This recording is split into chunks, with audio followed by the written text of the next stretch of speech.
Hello, everybody, and welcome. My name is Adam Perlis. I'm the CEO and founder of our Academy.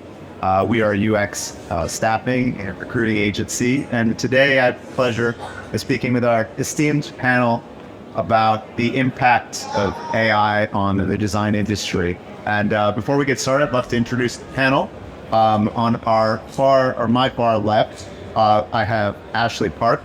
She's the creative director of monetization at TikTok. I also have Alonzo Felix, who is the senior manager of product design at Coinbase, and Sandra Heinzen, design lead at Ignite, Salesforce's customer-facing innovation team. Welcome, guys, and thank you for joining. If you wouldn't mind, just to get started, maybe we can start with you, Sandra. Can you share a little bit about maybe your role as well as your experience working in the AI space? Well, sure. Hi, thanks for joining. It's a little bit two-faced. So I use it as a hands-on tool when designing. Many of those tools, we're constantly testing them. And then we are also working with our customers in this field. So I primarily work with financial services companies that are Salesforce customers. And we explore different parts of AI, mostly automotive and mobile AI. Fantastic. Thank you so much. Awesome. And at Coinbase, I could say a little bit. Probably there are some things that I can't talk about too much, but I will tell a little bit of what I can. So one of the things is that we are already adopting some of the generative AI tools as part of the workflows. For example, copy.ai for copywriting. So helping to augment UX writing. We have a small team of UX writers, but copy.ai is a tool that uses, for example, to scale that, practice it a bit more, adding a bit prompt designers there. And then also we're training our own custom models to specifically like fine-tuning generative pre-trained transformers or GPTs for cryptocurrency topics. And so there's like expertise embedded into models and so on. And then there are probably other things that I can't touch on too much, but just to say that I think anywhere that AI can be used, we are probably looking at it and evaluating the technology right now. So there'll be more to come on that in the future. Awesome. Yeah, I could tell from my previous experience that currently I'm leading the team as a creative director. I believe using AI for the better system on motivation. Before I led a UX team on Android at Google, we recently lost all the AI creation tools and mentioned multiple times AI. And I was deeply involved in that and mainly looking at the Imagine Party generation at the same time text prompt. So I think I kind of share the principle for the designers that at the same time as a developer, how I view AI and how that could actually influence the world in the most. Fantastic. Thank you all for those amazing introductions. Speak to me about your experience working in the field. Obviously, it's very new for a lot of us. I think very new for almost any industry out there that is being impacted in some way by AI, and in particular the design industry. And so my question to you is really going right at the elephant in the room. You know, do we feel like AI is going to be taking our jobs, in particular in the design industry? And I'd love to hear your thoughts. And just wanted to say, be sure to enunciate. It's a little hard for us to hear in the in this spot, so I want to make sure I can hear everything you guys are saying. Anyone want to take a first crack at this? Alonzo, I think you seem to be signaling. I'm happy to take a first crack. So the question is sort of, what will happen, and are your jobs going to be taken away by AI, etc. So I think that it's probably going to be a mix of augmentation and job replacement. So on this topic of like displacement in general, I think there's like the lump of labor fallacy that comes into play here. So this is really about thinking about past technological revolutions as well, like about the invention of the automobile, for example. Essentially, there are like people driving around horse-drawn buggies or carts or things like this, right? And they were all worried that their jobs were going to go away. And to some extent, they were right. But then there was a 100-fold increase in new job creation as a result of the cars. So thinking about mechanics or insurance agents or people building roads and highways, this kind of thing. Right, so I think we will see a lot of that happen, where some jobs will be replaced, especially production level jobs. We're seeing a bit of this already with Midjourney, for example, replacing the jobs of concept artists in some cases. But I think in the future we will see new job creation. Some jobs that we are probably thinking of, others that we haven't even thought of yet, will be created during this time. So that is something to both look forward to and be excited about, and something for us to I think also work at and then be educated and try to make sure that we're ready for the comfort revolution. Yeah, I agree to the most part. I think there will be a lot of stuff happening that most of the designers are already doing now in the careers. They're kind of shifting their set of abilities, evolving into different roles. And I feel like, I'm here for it. I'm embracing it. And I think it's fun to have the opportunity over and over again to kind of redefine what am I doing as a designer, what do I want to look at, and this whole new space will give us so much more different jobs. So of course this comes with having the opportunity to do so and having accessibility to learn in this new field and get into it. But I think there's a huge opportunity for all of us, and I'm not so scared. We'll be more strategic maybe what we're doing, but I think there's enough space for all of us to do what we love.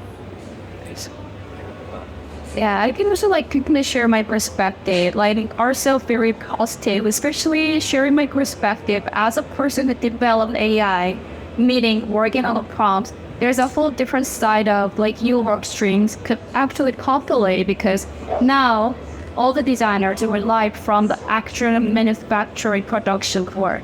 What we can appreciate the productivity is actually creating the prompts, because machine is not the soul in the Xer. Machine is not the key. It's actually people and humans who praise machine correctly. And how can we bring the right people to make the productive AI? That's whole new journey, whole new opportunity, far more exciting than just doing the manufacturing or worried about the production works. I very positive about the future of the AI too. Awesome. Very optimistic view, and I think it's, in a very good way. I also agree there should be a lot more optimism. There's a little bit of doom and gloom about all this stuff. I'm curious, to start to talk, Alonzo, a little bit about how the world is changing design and the different roles that people might play. I'm curious, and this can be for you or more the group, what roles will the next generation of design teams have in that? There's a lot of changes happening. Look, machine learning and AI are starting to become very good at doing visual design work. Yeah. What will the roles of the future look like, and what will those teams of the future look like in terms of design? Yeah, and so happy to start this one. Yeah. So I think in terms of the future, we'll probably see more of a creative director type role that becomes really prominent and really important during this time. Once you sort of commoditize the production of assets, which we're already seeing with some of the generative AI tools, then you sort of need someone to curate a bit, which a designer is good at, or someone that has a vision. It can really help set the vision for what the tools are actually doing versus just random output. I think the output without sort of a vision and a clear direction is not as valuable. So sort of a creative director role. Another might be a strategist type of role as well. So someone who's thinking more about the full value chain or the full stack of value inside of companies. I really think about how to strategically connect sort of the output of AI tools to business outcomes. And then we may also see prompt engineers. I think is the term that's being thrown around right now for people who are good at prompting certain text inputs to get results out of some of these text to image trees and so on. So I think we'll probably see being some sort of prompt designer or someone who's really, really good at working with the tools to get very specific results. And then maybe more of a technical shape designer as well. So some of these tools are out to generate code, for example, and we might see more of a technical designer emerge as well. So maybe some of my fellow panelists, they speak to other roles, and then also the shaping orientations or teams. Yeah, I feel there will be a lot of mixed roles as well. If you remember when there was suddenly a creative technologists coming in, which also was kind of a mixed role, and I feel this will also be it. I will be creative director, and I will be a strategist maybe. I will look into business design and connect it with some other skills that I'm kind of harnessing from what we can use. And yeah, I think it's really exciting, and we can shape it. I also feel that communication design is becoming a bit more important because you will need to be able to communicate your ideas, the way you want to go to. So it's connected to prompt engineering, but not so much on a very technical level, like with modifiers and everything and so on. So I feel like being able to visualize your ideas in your head and helping all of these different tools that we now have get to the point where you find this is exactly what I wanted. Yeah. Wow, that's fantastic. Your answers were amazing. It really got me thinking that, and there's so many new roles that will, I think, really surface is becoming even more important. Things I'm hearing are actually, while writers may be displaced in other areas, very useful in prompt engineering, right, or figuring out how experience should be driven and explained to particular users. Service designers, UX designers will become even more prevalent and more important, in lieu of not having as much visual design work being executed on production level, but having these creative directors all collaborating. And then also, we'll talk about this later, but ethicists and the importance of bringing that into the conversation. I guess the next question I have to regroup is, we have a lot of new interfaces that we need to be thinking about as designers, design board, chat interfaces, voice interfaces, now spatial interfaces. Ashley, I'm going to direct this to you because you actually have done a lot of work, I know, for Google and launching products in AI. I'm curious to hear about, what were you doing in those teams to kind of help think about those problems? Which were probably pretty net new. Yeah, it's absolutely fascinating area. It's previously, I'm going to talk about accessibility a little bit.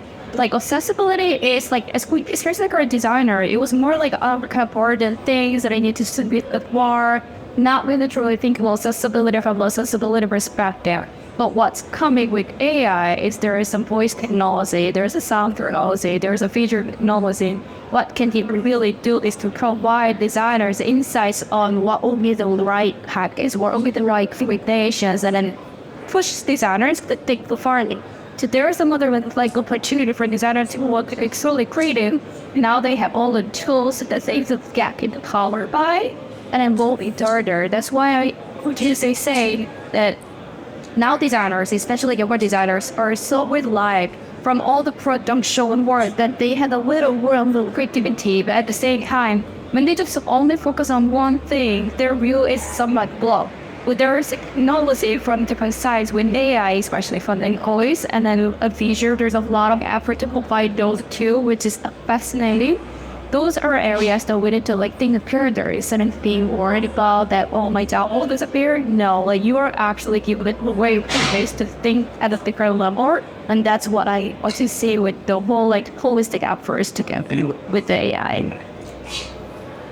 Yeah, so I think just thinking about designing for these new sorts of interaction models and interfaces, probably first, it's really important to make sure that we're solving actual human problems. Again, the technology just kind of randomly pointed is not necessarily going to get the result they're looking for, the business impact you're looking for. So it's actually important to start from are we actually solving a real problem? Are we talking to people? Are we making sure that it's an actual challenge that is worth solving even?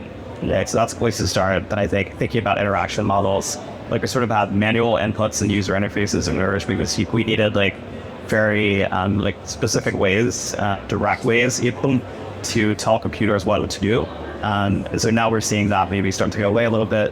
We're moving from sort of very deterministic interfaces, which is a very set UI that we might have on our phones, on apps and things like that, towards more probabilistic interfaces. So this means there are lots more outcomes. It's the other side of the interaction with an AI is not necessarily as set. It's a lot more open-ended because of the way that AI models work and so on, right? There are more possibilities. So we kind of need to think about that. What are the right interfaces? What is the right combination of interactions? I've moved from direct input to voice input, and we're actually moving towards probably brain computer interfaces. So we're just thinking and things are happening. So we kind of should think about this as well. And then I think another big concern is probably accessibility as well. So how do we make sure that users who have some sort of disability, I think there are probably 10% of the world's population have some sort of disability or other. And so how do we think about if we're using now multi-sensory input with your hands or your eyes or your voice, how do you design experiences for users who may not be able to input sort of like the standard ways, right? We need to design for those experiences as well. And then finally, I would say like we need to consider maybe sad paths.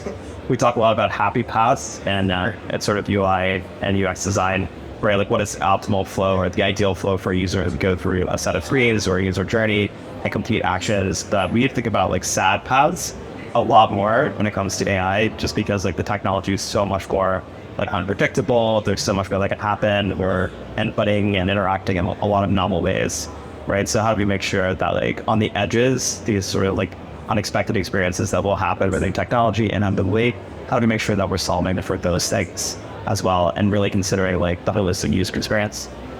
Yeah, I want to add that the accessibility point is not only from the usage perspective. I think for us as designers, all of these things seem quite straightforward. We know how to ask good questions. We know how to explore, know how to deal in a certain sense with uncertainty, what to ask, like how do I get into this tool and how do I make it help me? This is not like normal for everyone. Like if I talk to like family and friends who are outside of this bubble, they're like, yeah, okay, well, what do I do with it? And then we are kind of facing the same issue that we had with all these like home voice systems. Like it's just blank. I don't know how to explore it. I don't know what it can do behind it. How do I need to ask my questions? Is it an order? I don't know.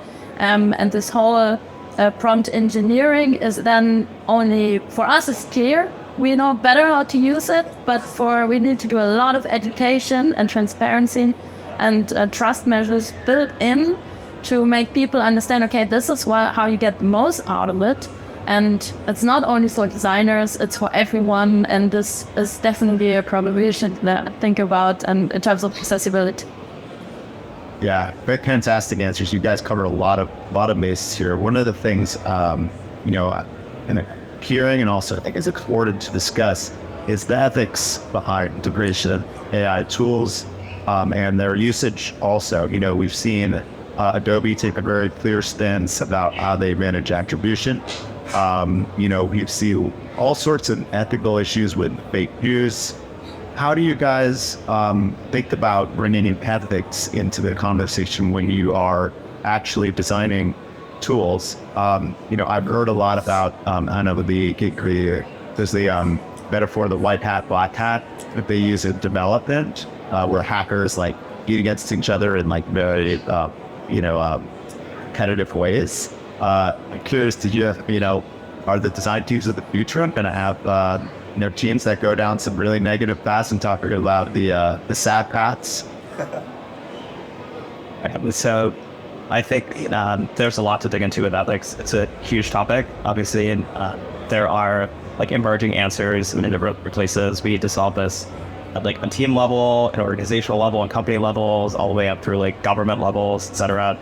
The EU actually has a great framework. I think it's like the framework for trustworthy AI.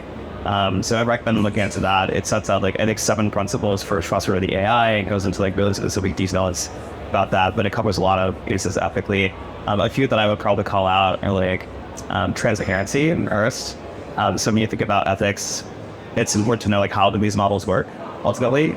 How are they driving their outputs? Essentially, how do they function under the hood? And I think people have a right to know, honestly, how these models work. You should, to your point earlier, Sandra, about education, really critical that users are educated and that the information is sort of out there. So transparency, I think, is an important one. Accountability is probably another big part of ethics in AI as well. So with accountability, I think you really have to consider like if something goes wrong with an AI, and I think as AI has got more powerful, we will see like bigger mistakes maybe, or more like severe mistakes that start to happen. And so like who is accountable for the mistakes that happen as a result of more and more powerful AIs? Is it like individuals? Is it companies? Is it like governments? So like who is responsible? And what are sort of like the outcomes that happen as a result of sort of really bad AI outcomes? So we need to like kind of guard against some of the worst outcomes while still having clear frameworks for like very positive outcomes. And then another area might be like human rights. let's say. So I think we'll have like a right to work, for example. And so if AI is like taking your job, is that against human rights, for example? Rights to education, etc. Rights to have like a healthy life that is like sort of unencumbered in a free society. And so we need to consider questions like this as well. And I think ultimately ethics is a really important area, and maybe design teams will have all this as the companies certainly should have, tech companies, anyone building products for humans with like this technology should have ethicists on staff. I think it's really critical because we are at the stage of like shaping this technology. We don't have artificial general intelligence, like the most powerful forms of AI just yet, right? We're on that path, certainly. But before we get there, this is like the crucial time to help like shape the outcome, shape the future, think about ethics, think about like the full range of possibilities, and just make sure that we have really clear frameworks in place that consider the best outcomes of humanity. I also want to mention a lot of the very ordinary things. Like there are core things that I particularly use in about because I was deeply involved in creating the tool, the generative AI tool. The users will absolutely use that as a global impact. The problem, I think like in the tech industry, that when companies scoring a new technologies, something that didn't exist is somewhat forgiven, like how it's made, because they need to move fast and they need to move that things and allow people. So like a lot of like startups and like kind of fast growing companies somewhat intentionally neglect the ethical part of it. For example, like when you produce generative AI, the most noteworthy problem is they just load sources from the internet, which means it has a lot of concerns about like a directly impact on it was living, especially artists are living, the local artists may living with their artwork, and now it's all on the public and the machine is utilized it for free and the companies monetize that. My perspective is, at least from the big companies who lead the trends, need to be much more cautious about their practice, have to have like high standard for no and advocacy, and just to develop like it's not like it's just one company should just always certain ones. There should be a common effort to make the rule from the company level to at least make sure that we have a synergy, not sarcastic. We help each other. It's like AI ultimately help local artists to sell their work better, reach out to better, and then users can also appreciate their work in a unique way. And as you mentioned, like the government level will be the actual things. When AI is much more popular that deeply gets into our every living, that's where the government's abilities to come in and regulate policies. Because again, this is an amazing beast. If you use the beast, it's a power, and if you use this beast wrongly, and that's the sad fact. So that's something that you need to be cautious about, and there are more levels of support that we need to give, like to government and people, and also as the company leaders, we should be always mindful about. All very good points. I have to connect so much, and in terms of ethics in our daily life, where I work at Salesforce, it's there. We have it on so many different levels. It's on the product level. It's there. It's in the different teams. We as an innovation team have our own path with AI ethics. And also working in most of our financial services customers, we are very sensitive for regulation and ethics. So I think our radar is the bottleneck. So we have to, and we are. So yeah, it's a lot of things to explore and bring into mind. I'm also looking at relationship design. Is AI like what you were also talking about? Is like, okay, it's within the product and how you use it, but who is it also affecting indirectly? Do they even know about it? How do you inform about this and then have them pivot to maybe have a better outcome? So this is also what we are thinking. Fantastic, great answers, guys. I'm going to start to wrap things up, but I'm feeling very optimistic about the future of design, especially as we start to think about how the problems we're going to have to solve given these new tools that we are building. So I feel really good about it. I think the people in this room should too. Before we go to Q&A, one thing I want to mention is, Alonzo, you had mentioned some important reading.